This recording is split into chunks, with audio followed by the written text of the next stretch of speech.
everyone, and welcome to another episode of Our Point of View Talk Show.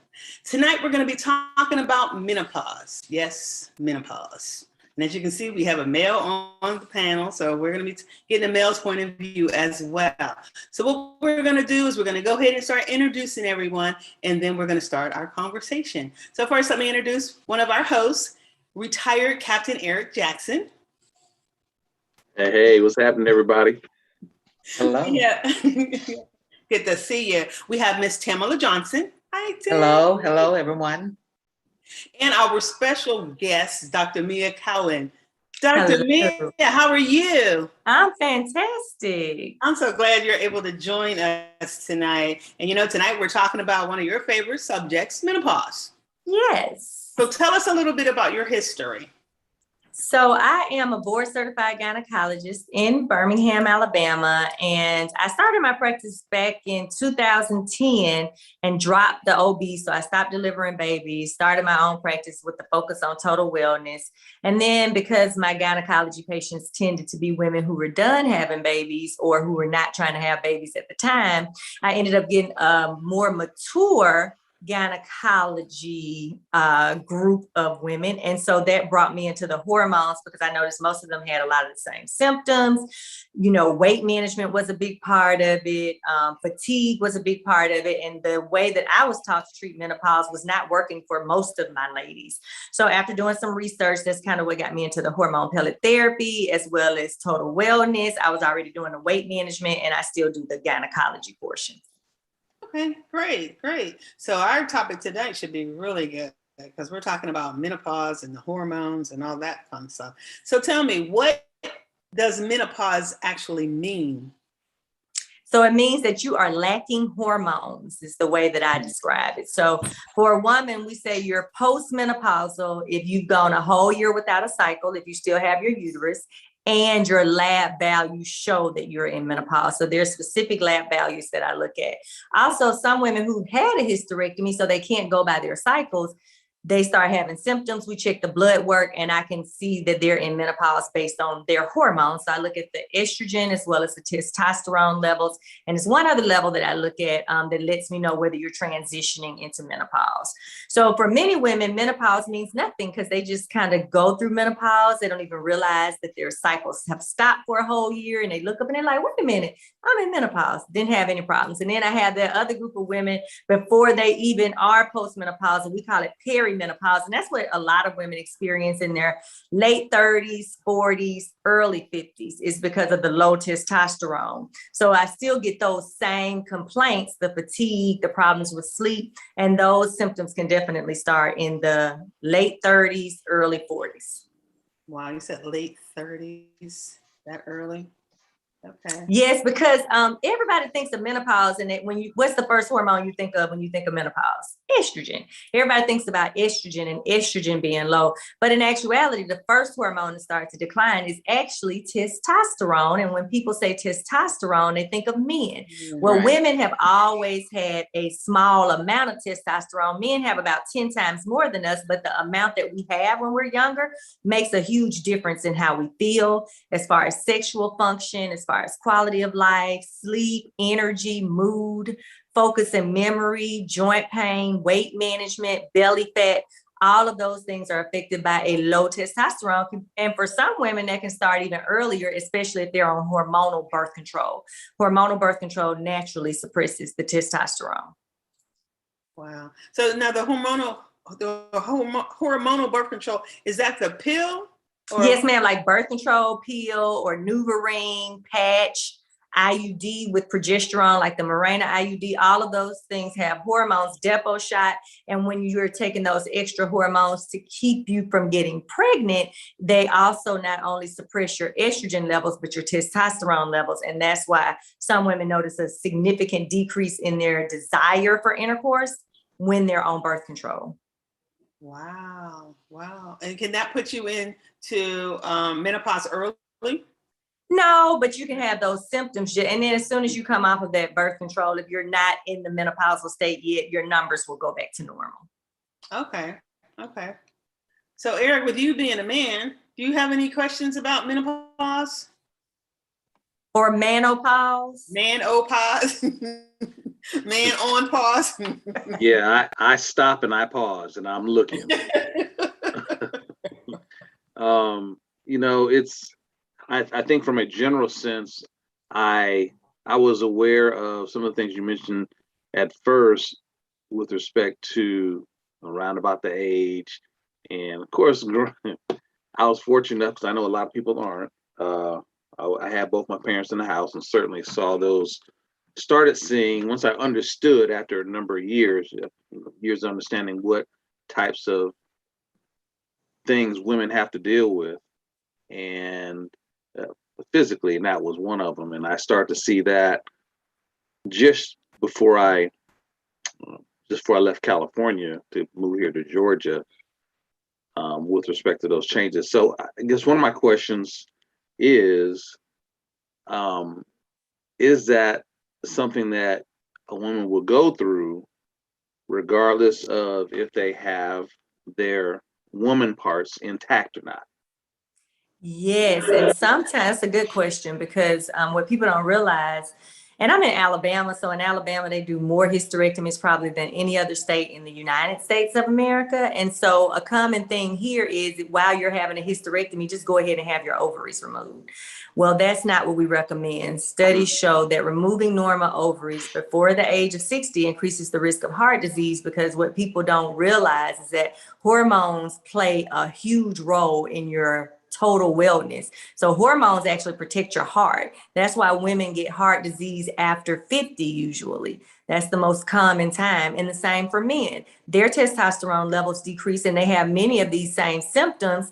We just don't pay as much attention to it. And they usually notice more of the belly fat kind of thing, some weight management issues, some irritability, but yes, definitely. You know, one other thing I seem to notice, and fill me in if you will, but was there at any time a push for younger women, Black and browns, a push for them to get a hysterectomy? Yes. Okay, I'll just stop right there. Yes. So, and that's one of the reasons I was mentioning it, because even though they do a lot of hysterectomies in Alabama, a lot of those hysterectomies, especially in the past, were done on Black women, and that would keep them from having more children. So, yeah, so that's been an issue, having a hysterectomy and not needing it. And another issue is some women need a hysterectomy. Some women are having fibroids, abnormal bleeding, having problems, but it doesn't necessarily mean that you need your ovaries removed if your ovaries are normal, because it's the ovaries that actually produce the hormones. So once you remove the ovaries, you go into what we call a surgical menopause, which is totally different from a natural menopause. A natural menopause is more gradual. You start noticing a symptom here, a symptom there, and then you look up a year later and you feel terrible. Whereas surgical menopause is you go into surgery feeling normal and you come out with no hormones. So it's a drastic response for many women who go through a surgical menopause. And even just having a hysterectomy and leaving the ovaries in, some of those women are going to go into menopause just a little bit earlier. But a good way to figure out when you're going into menopause is if your mom did not have an early hysterectomy or have her ovaries removed. Women tend to do what their moms did as far as menopause and cycles even starting. Well, my mom didn't go through menopause. She said her cycle just stopped one time and that was it. And I'm doing the same thing. I mean, my friends be talking about they're having their own personal summers and they're fanning and they're doing. I'm like, what are you doing? What are you going through? I was like, I've never experienced it. I'm like, what is wrong with you? And I'm just, I mean, they just be fanning and just be coming out of layers of clothes and all. I was like, I've never gone through it. And I'm 59 years old. That is awesome. You are one of the blessed ones. Yes, you are. So doctor, so what does that mean? Does that mean that, and I'm certainly not, wishing any ill will or anything like that, but does that mean, like you said, that she truly is blessed, or is that, yes, or women go through. First, I certainly don't want you to, because I got a helicopter blade up there in the doggone bedroom now. So, but is that something that is on its way whenever that is, or hey, just some women just are blessed not to even have to deal with that, period? That's correct. Some women are blessed. Not, like I said, some women just wake up one day and they're like, oh yeah, I haven't had a cycle in a whole year. Get their blood work checked. They're in menopause. They're not producing the estrogen, not producing the testosterone, and they just don't have those symptoms. It's kind of like a cycle. Some women have severe cramps and severe PMS, and mood changes and irritability with the cycle. And then some women barely have any symptoms with the cycle. So everybody responds to hormones so differently, or lack thereof of hormones. So Tam, what about this? Yes. Well, I did have a partial hysterectomy, but I did not go through anything. I think I turned 49 when my back started heating up. I didn't know what was going on. So I would just turn up the AC to the max. And then my aunt said, "You're going through menopause." I said, "No, I'm not." And so I said, "I'm just hot." And so it lasted probably a week, and then it went away. Okay. So now when I'm sleeping, I don't have like my friends, like she said, you got the fan going on, and I mean, but this is daily for them. A friend of mine was standing in the mirror and her face just started sweating. And I said, "Oh my gosh." And then it just goes away. It was creepy. And so, but she said she was in menopause. But what can you, because I noticed that more women now are trying to find a natural way of controlling this. What can you recommend? So hormone pellet therapy. Am I having an echo? Okay, so hormone pellet therapy actually helps with menopause. It's plant-based, bioidentical. It's natural hormone therapy. They look just like the hormones your ovaries produced when you were younger. So we do have hormone options for patients. We also have some supplements that may help with some of the symptoms of menopause, especially for people with very mild symptoms. But hormone therapy is actually very safe, very effective. A lot of women were scared away from hormone therapy in the early 2000s when they did that big study, the Women's Health Initiative study. And that study actually used synthetic hormone therapy. And that synthetic hormone therapy is estrogen from horse urine. So obviously it doesn't look just like the estrogen we used to produce, but with the plant-based bioidentical hormone pellets that are not FDA approved, those hormones look exactly like the hormones you produce. So if you're working with a hormone specialist who can monitor your blood work, your symptoms, and you can have your hormones balanced that way. So we prescribe testosterone pellets as well as estrogen pellets. And for women who have a history of breast cancer or blood clots, we avoid estrogen, but anybody, even a woman who has had breast cancer, can actually replace testosterone in a pellet form. And our studies show that it decreases the risk of breast cancer recurrence and decreases the incidence of breast cancer. So women who have used the hormone pellet therapy with testosterone and or estrogen actually have an decreased risk of breast cancer. So I think that's a really big deal. The company that I use for my hormone pellet therapy, they keep all of the information. We have to report anytime there's a problem, and they provide pellets all over the United States. So I was really excited to learn that not only does hormone replacement therapy help with your breast cancer risk, but also it decreases your risk of heart disease, because remember, the reason you don't usually see heart disease very early in women is because those hormones are protecting the heart. So once they're gone, that's when women are more likely to get heart disease.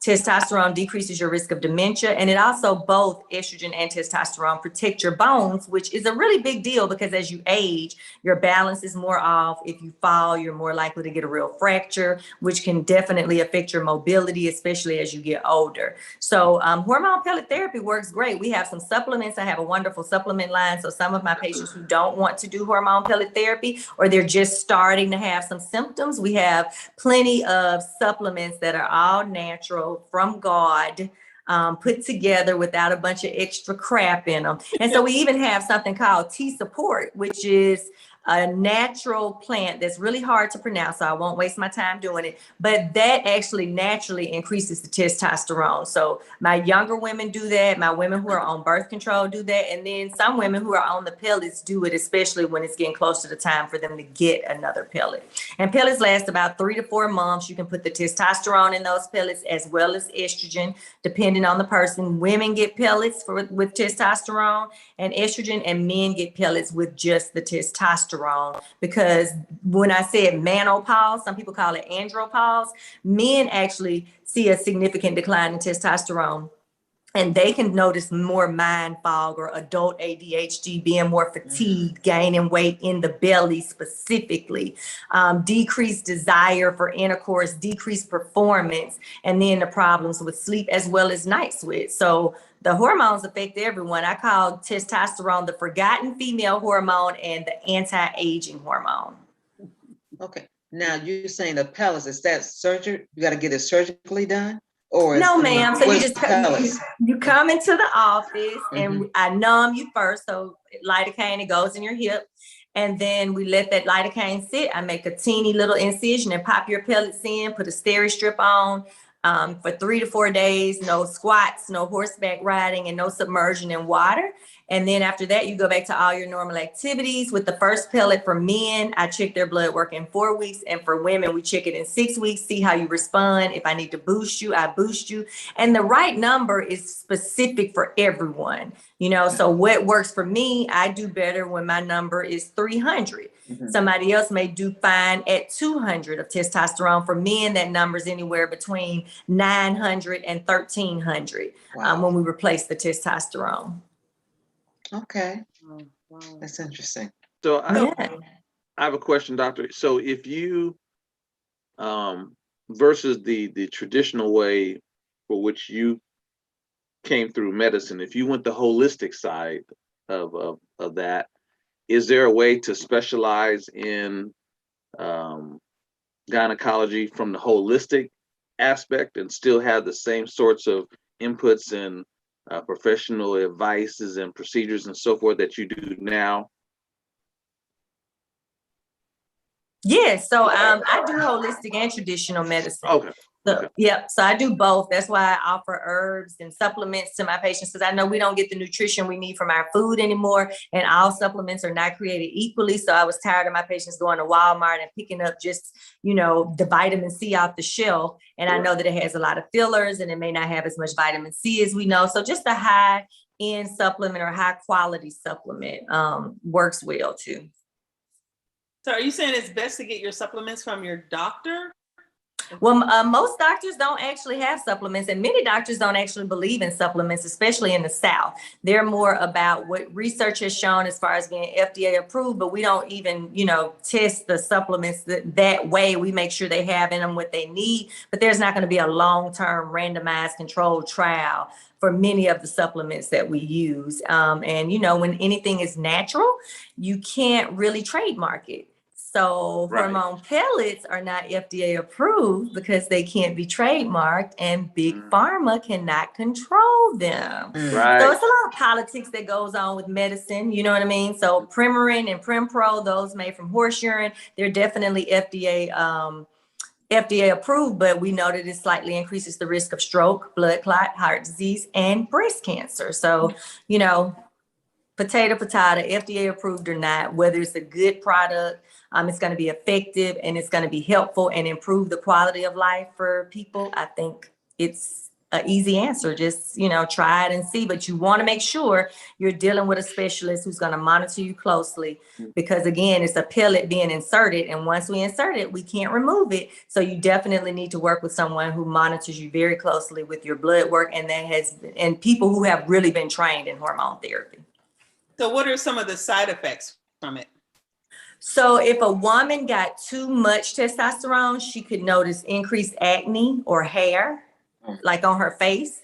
Now, what you have to remember is with menopause, and when you think about it, women start to get adult acne and hair on their face when testosterone levels decline. So that's in the 30s to 40s when women start noticing the chin hair. The other thing that you have to think about with that is insulin resistance. So it's not just because of hormonal changes, it's also the insulin resistance that increases the hair and the acne. But side effects as far as getting too much testosterone, it would be hair, acne, thinning of hair, deepening of the voice. And women are going to notice an increased size of the clitoris, but that's normal. It just shouldn't be so enlarged that things look abnormal or feel abnormal. So it's not really anything that's health related. Like it's not going to make your blood pressure go up, or It may help your blood pressure actually. Oh, okay. Okay. Because Okay. testosterone is a natural So let's, vasodilator. Okay. Okay. So how long does menopause last? Forever. Once you stop making hormones, you don't ever make them again. So a lot of my patients are like, so am I going to have to do this for the rest of my life? I'm like, no, you definitely don't. I'm going to do it for the rest of my life, but you don't have to do it for the rest of your life. And some women notice that their symptoms get better. But what really got me into hormone therapy is there was a doctor here in Alabama that retired. And so his patients didn't have anybody to go to for their hormones.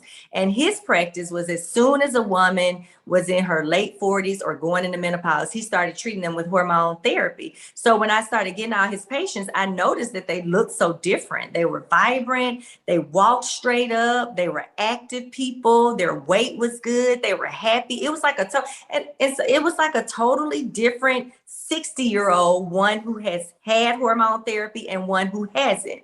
So it made me start doing a lot of research because I knew that I was helping my patients because then I was doing the creams.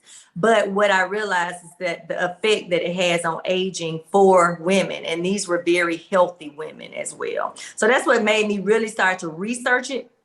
And then I was at a GYN conference and I met this older gentleman who was like, are you offering hormone pellet therapy to your patients? And I was like, no. And he said, well, you're doing them a huge disservice. He was a retired gynecologist and he told me to go research it and find somewhere to offer my patients this wonderful therapy because it would be life-changing. And he was exactly right.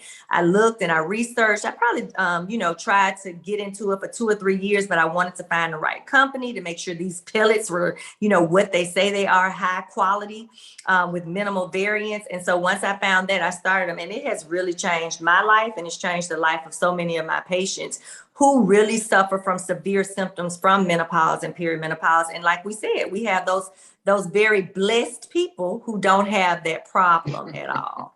But I would say it's rare that I give somebody testosterone replacement therapy when their levels are low, and I get them to a good level and they don't feel significantly better.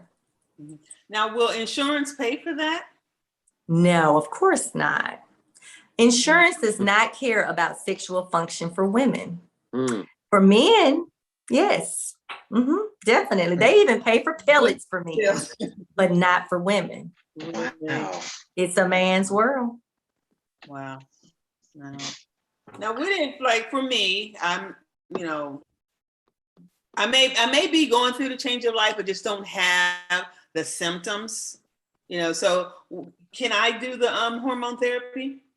If Yes, I'm not you can. really going through, the change of life, you can still do it? So here are all of the symptoms.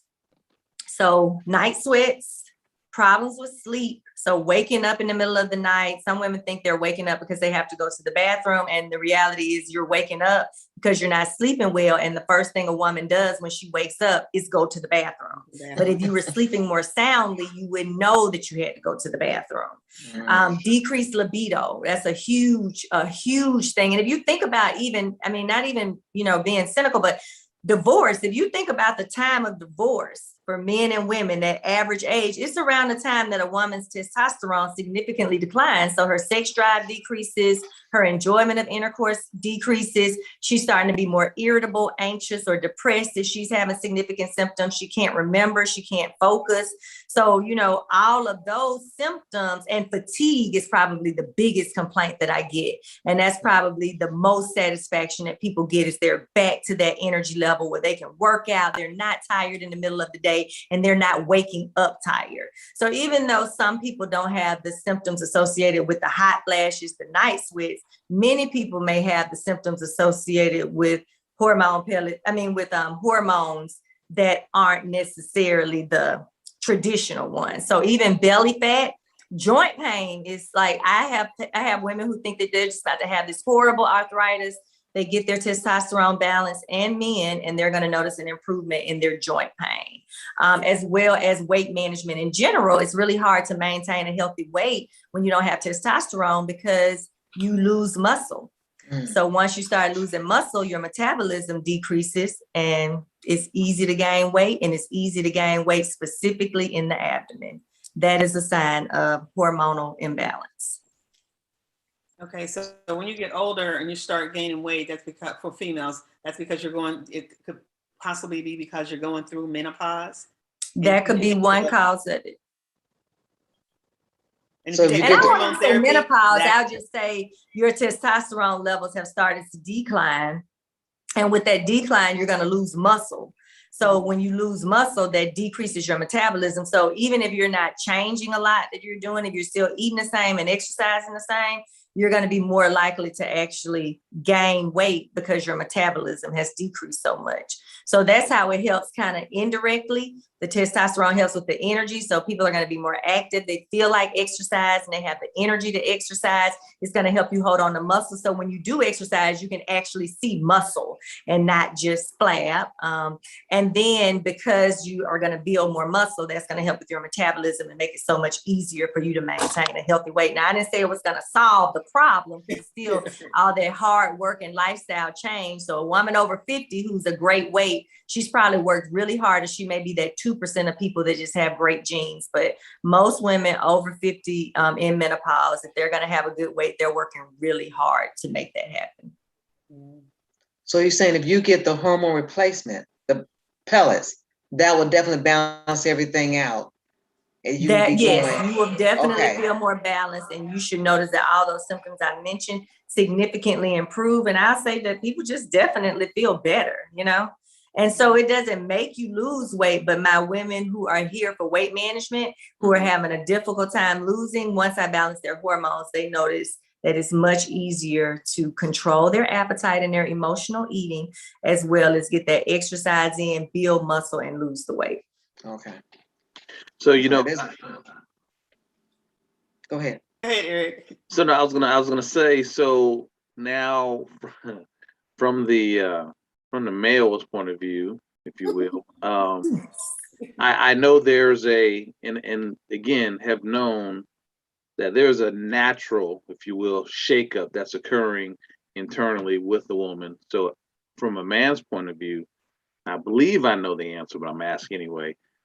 What, respective to mood changes and things of that nature, aside from probably doing some common sense things just within the household to help counter any mood swings, what are some suggestions you have that men could do in terms of the role they play or lightening things up at the house to help, again, counter some of the internal changes that take place with women, just to, you know, so the household can be at peace?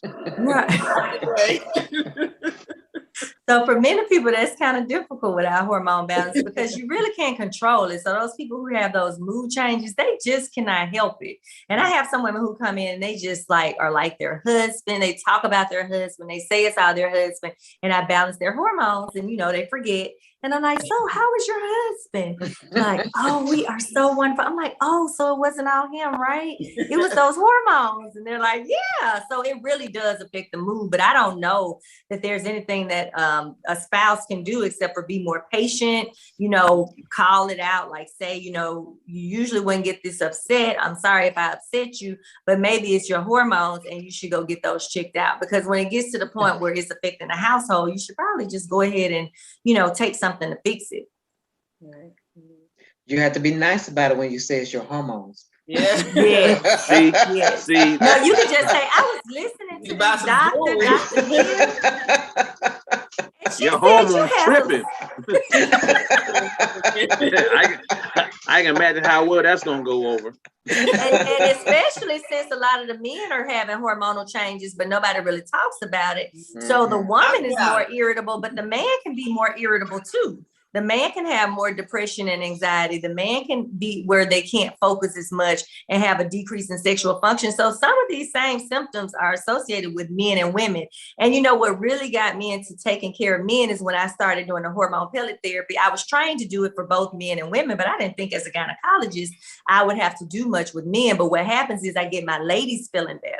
And so when they go home, they like have all this energy. They have a high libido again. They're feeling good. They want to do stuff, and their husband's still kind of in a slump. He's still tired. He's still irritable, and they send him to me, and then we have a happy household. So I get pellets, and I've been getting them since I was 38. So for the last 8 years, and then my husband is 51, and I pellet him as well. I didn't start pelleting him until he was 46 because I watched his numbers. But I noticed when he got more irritable, he started gaining way more weight in his belly, and he was more irritable, and he was more irritable, and he was tired all the time, but still irritable. So it's not just women. We all have to kind of take a step back and look and see what's going on, what's changed. Why is this getting on my nerves so much now? And you've been doing the same thing for 15 years and it didn't bother you, you know? So that's more irritability, and it may be a hormonal imbalance or neurotransmitter imbalance, but we need to get it fixed. Right. Well, So that's good. how long do you take the hormone therapy? How long does that last? Oh, how long does one pellet last? Like a set of pellets. So for women, anywhere from 3 to 4 months, and usually 3 months. I get mine every 3 months on a diet. And if I don't, my staff reminds me for some reason. And then for men, it's more like every 4 to 6 months, 5 to 6 months. Their pellets last longer because they get so many more, so they last longer. Okay. And is it okay to ask about the price range since the insurance? Oh yeah, definitely. So a male pellet is $8.99 at Me Bella. That'll last him for 6 And months, that's $899. I can't say eight, I have to say it, $899. And for a woman, it is $479 at Every Me Bella. Okay. But the value is, you know, like I have people who, when COVID came, I had people to come and pay up their pellets because they were like, I don't know what's going to happen with my job. But what I do know is I cannot be at home with my whole family and no pellets. So they came and paid up their pellets because I think people who are naturally hormonal people, and I was always hormonal. I was one of those women that did birth control to control my PMS. So I already knew that as I matured and went into perimenopause, that my symptoms would probably be a little bit more severe. So for those people who have severe symptoms, they definitely feel better with balance. And again, we have those women and men who just transition, they mature, they don't have to do anything, they feel great, and they're not having those symptoms. And we are jealous of y'all, but happy that somebody can experience it that way. But the good news, I think, is to know that if you're feeling this way, because women come in my office crying, feeling like they're going crazy. You know, when we used to hear about those women having a nervous breakdown when you were growing up, oh, Miss Sally down the street had a nervous breakdown. No, Miss Sally needed some testosterone and possibly some estrogen. You know, and the sad part is that when you think about menopause, people are on all these medications. They're on medicines to lose weight. They're on medicines for depression, for anxiety, to help them sleep. They got diabetes because they can't lose the weight. So they're on all these medicines. And really the real issue is hormonal imbalance. And once you balance the hormones, people can come off some of those medications. So Wow. fix the problem. Yeah. Wow, that's awesome to know. Now, how many phases are there to menopause? I say perimenopause and then postmenopause. So peri is before you reach where your numbers are showing that you're in menopause, and if you're still having a cycle. So some women will have a cycle up to 54, and so they'll have those symptoms. Women can have those symptoms for up to 10 years. Mhm. 10 years? Up to 10 years, yeah, before they transition. Okay, 10 years. So if you have the peri, you have the peri for 10 years, and then you go into post, or you go into menopause and then you go into post. So So once we say postmenopause, that just means that you stop producing hormones. Okay. And so some women will have symptoms until they're 85. Some women may have hot flashes, you know, throughout. And some women may have that 1 or 2 years of feeling terrible, and then it slowly, gradually gets better. and they don't feel as bad. So everybody's really different in how they respond to hormonal changes. Uh-huh. But once you start menopause, you're going to be in it for the rest of your life, basically. Correct, unless you replace the hormones, because there's lack of hormones. If you replace the hormones, you will relieve yourself of all the symptoms. Okay. Now, we're in Atlanta. Do they have anything like that in Atlanta? They do. I'm sure they have some good people out there doing pellets. I don't know any specifically, but I get patients from Atlanta. But I know they have pellets in Atlanta. So I get a lot of patients from Atlanta. I get people from everywhere because everybody's not doing it and everybody's not doing it well. You know what I mean? Yeah, that's the thing, whether they can do it correctly or well. Okay. So I have a question. So is pregnancy still possible during menopause? No, not during real menopause. I mean, you know, God can make a miracle, but most people are getting pregnant because they're getting infertility treatment and they're using a donor's eggs. If you're over 45 and you're getting pregnant with infertility, more than likely your eggs would not work at that point. So. Interesting. So Janet Jackson probably didn't just naturally, you know, get pregnant at 50. She probably had a little help. Which is fine, but we don't have to worry about it. Once you're in menopause, the one thing you don't have to worry about is getting pregnant. Mm-hmm. But you said some women don't start menopause until they're in their 50s. Right? Yes, ma'am. So the average age is about 51, 52. So some women go to 56, some women do it at 46. You know what I mean? So it's a wide range. And like I said, think about what your mom did if your mom didn't have early surgery, and that'll give you an idea. Or if you have sisters who may be older than you, we all tend to do what our mothers did as far as cycles and menopause. Right. So if they don't start menopause until they're in their 50s, that means they can have a baby up until they're in their 50s because they're still usually not. Usually not still. Now, I've seen somebody get pregnant at 46, you know, just trying, but the average woman is going to have a significant decrease in healthy eggs for fertility.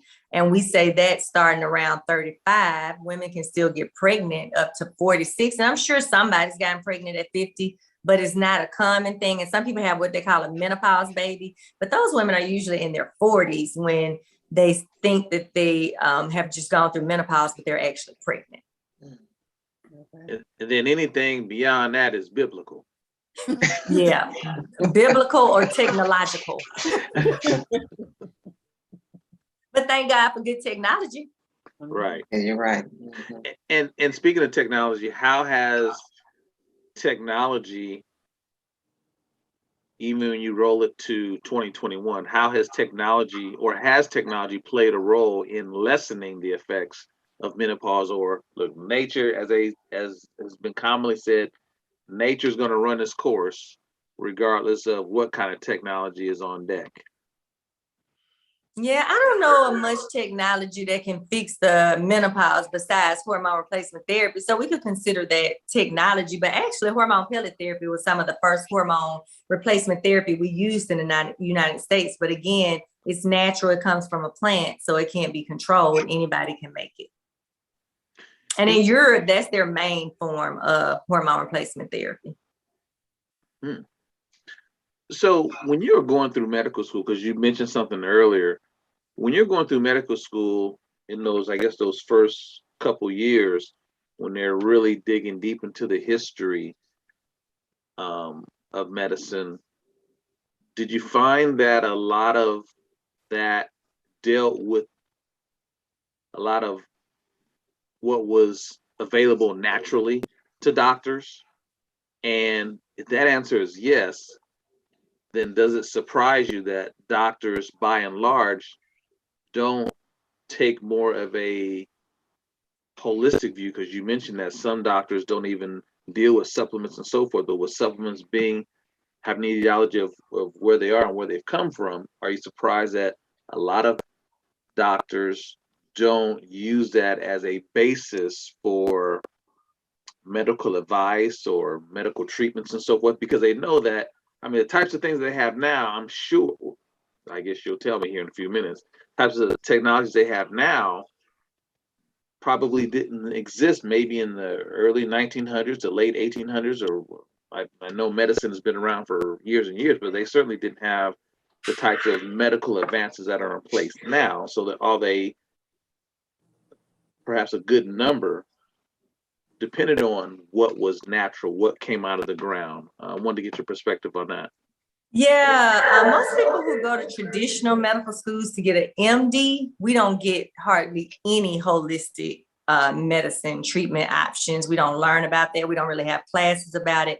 We learn specifically pretty much what we've been doing for years. And that's why I get frustrated sometimes with doctors in the community, because they haven't done their research and they just automatically assume, because when they were in school, we were taught you don't do certain things. You don't recommend supplements because you don't know what's in them.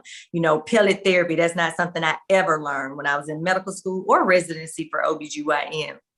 So no, I'm not surprised that most doctors do not do alternative or holistic medicine, because our medical schools train the masses this way. It's all based on randomized controlled studies.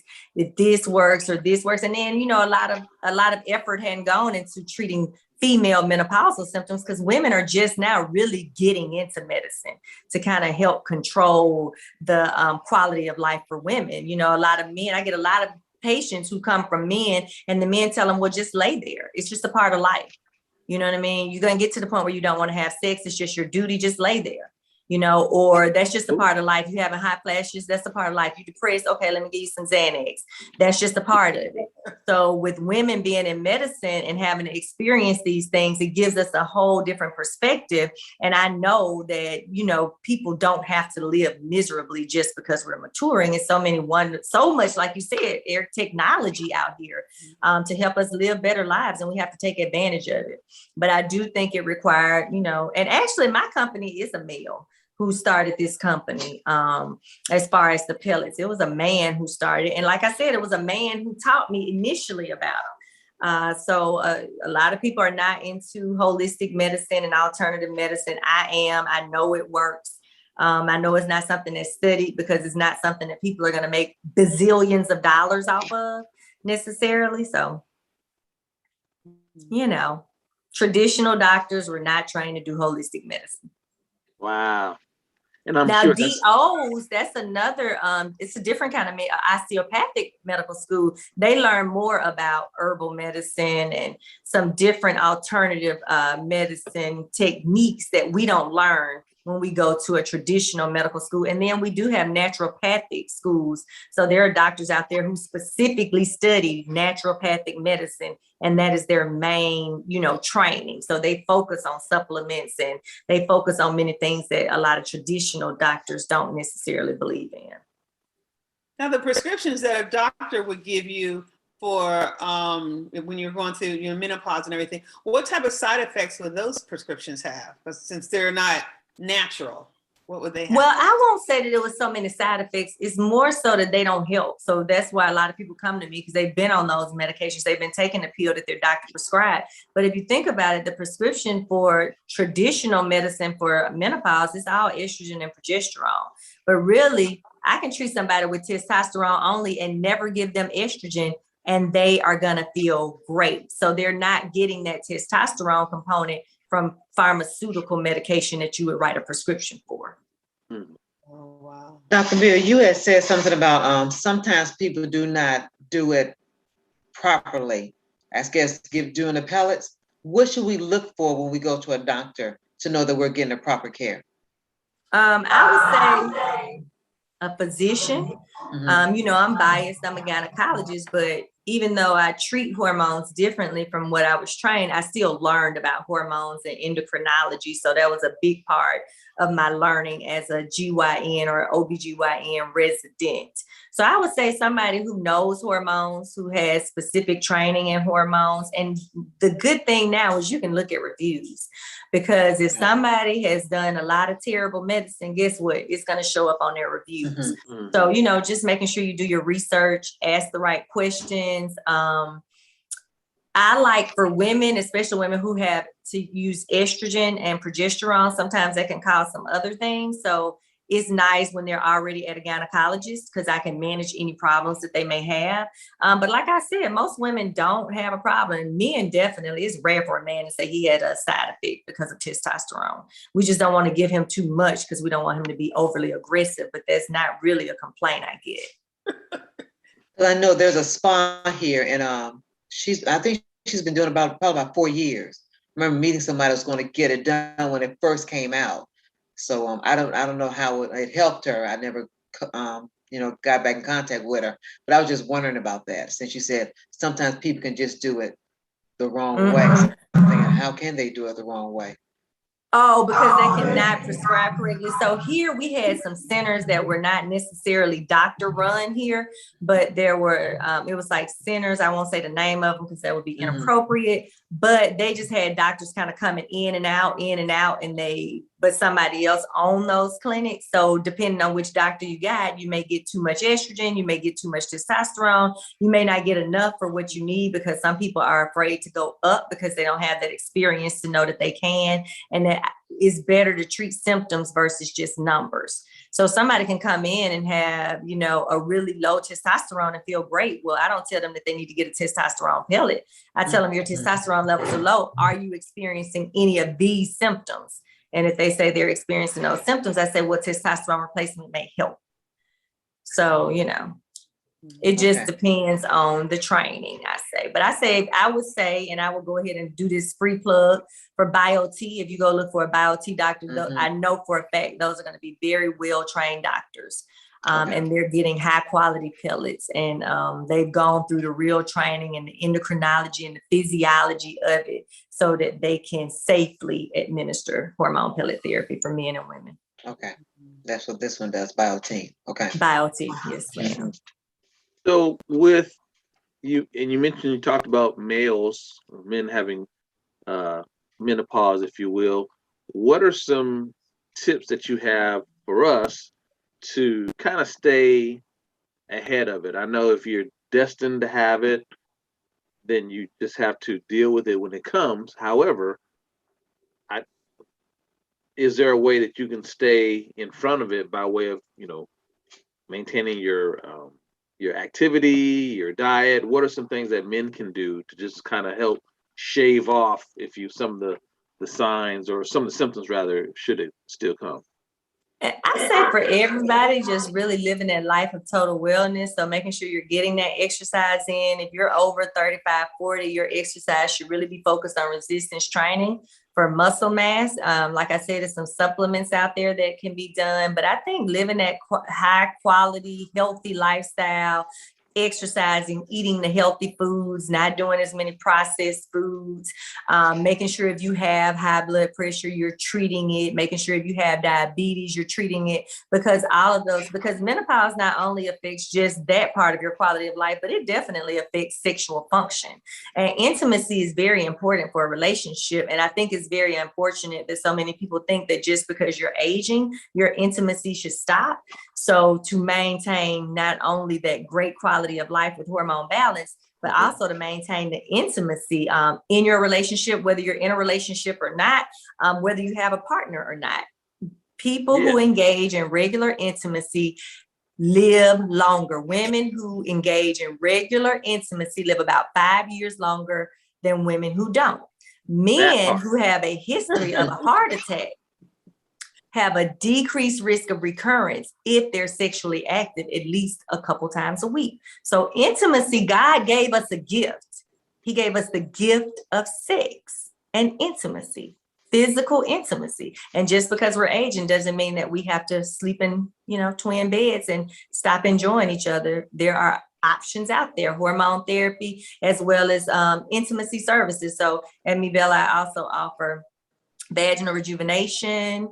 We offer the O shot, we offer stem cell, we offer the P wave for men, the O wave for women, and we also offer the P shot and stem cell for men, because 50% of men over 50 are going to notice a change in their erections. So in order to circumvent that, besides living that quality, healthy lifestyle, and decreasing your chance of getting diabetes, high blood pressure, high cholesterol. All of those things are going to negatively affect your sexual function, whether you're a man or a woman.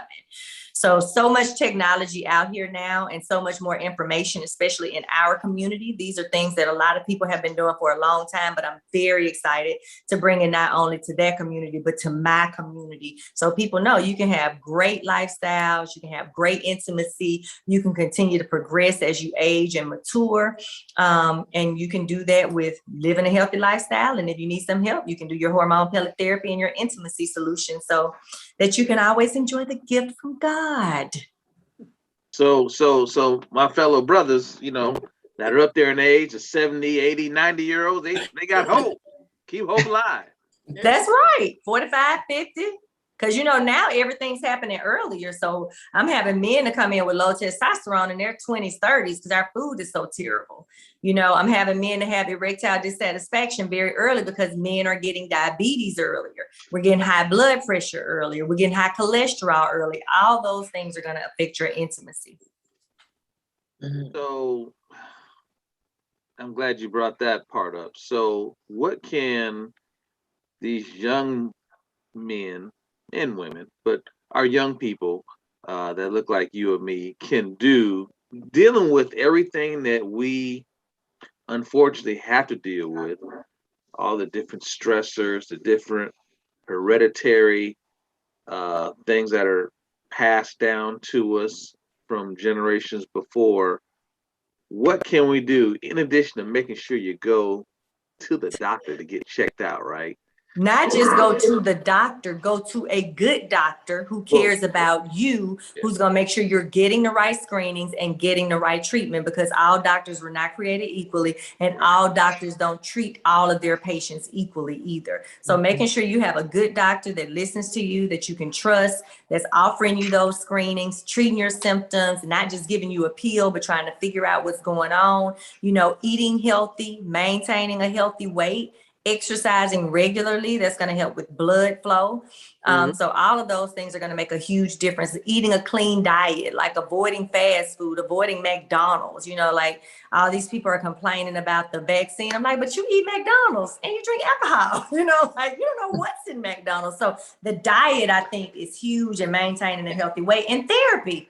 Black people need therapy. We have lived traumatic lives for generations and generations and generations. And all of this has passed down, and we are the least likely to go to a therapist. So therapy, I think, is key. Stress reduction, you know, saying no sometimes, not trying to be that superwoman that can be everything to everybody because you can't. Taking care of yourself, you know, all of those things are going to make a huge difference. Therapy. Everybody needs it. They just don't know it. Or they don't want to go, too proud to go, but they need to go. Well, I want to ask you about, we were talking about holistic. Are there any types of teas that you can recommend for women going through menopause? Yes, I have a wonderful friend, Dr. Michelle, Free Alex. Yes, she has the best teas, and I have all her teas right in there. So she has some teas that help with intimacy. She has teas that helps with menopause and menopausal symptoms and energy and detox. So definitely some great herbal options out there and included with teas.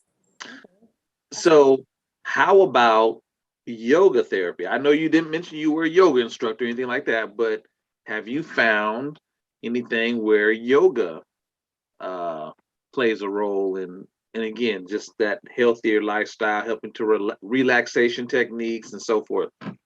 I think that's perfect. So what I tell my patients now is when you're over 40, it's not the time for you to start running. Okay. If you've never run, don't start running at 40 because you're just going to mess up your knees. So healthy exercise that's safe and effective for your resistance training, because resistance training is important to hold on to your muscle, but also for bone mass to keep you from getting that fracture when you get older. I forgot, what was the question? Oh, yoga. Okay. So one of my favorite exercises. So what I tell my patients, I'm like, get on a bike, do water exercise. All of those things are going to keep the pressure off your knees and keep the pressure off your back. Yoga is excellent for breathing and for resistance training, as well as Pilates is my new favorite thing because I'm all about intimacy. So with Pilates and yoga, it's going to increase your flexibility. Pilates for women is huge. You know why? It helps with the pelvic floor. So it's going to help with your sexual function, but also help you not have leakage of urine or incontinence as you age as well. So Pilates, yoga, doing the bike, as well as doing water aerobics or doing anything in the water, those things are going to be very safe and they're going to be less likely to put the stress on your knees and your back. And those are things we're trying to conserve and preserve. Like now I'm like, I don't want to do anything like even walking. I don't feel like I should walk every day 4 miles because I'm just putting more stress on my knees. And at some point, your knees are going to give out and we live longer. I don't want a knee replacement. I don't jump anymore. CrossFit is not necessarily good for everybody. It may be too much of a stress and you're more likely to have an injury. So what I say is with exercise, the first thing you should do, especially if you haven't been exercising for a while, is get a trainer so you can make sure you don't hurt yourself, because it's very easy to hurt yourself over 40.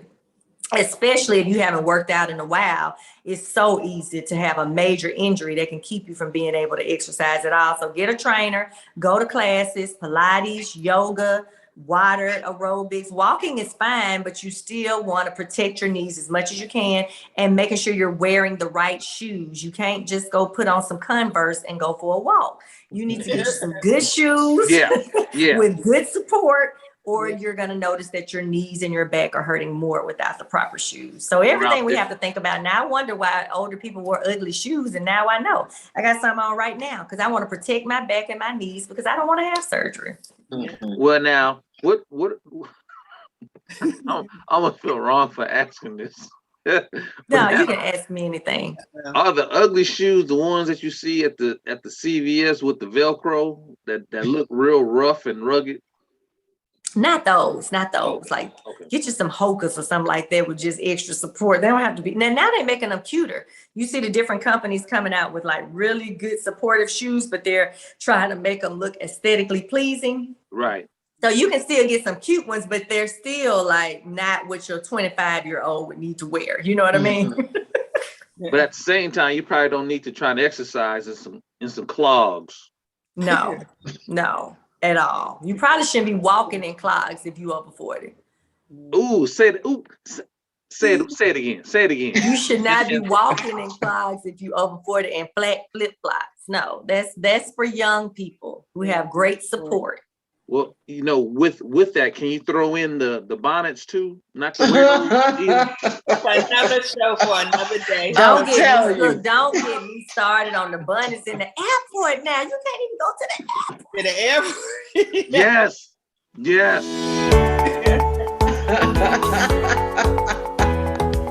I was about to go in. Well, that's our time for tonight. Thank you so much, Dr. Pierre, for coming in.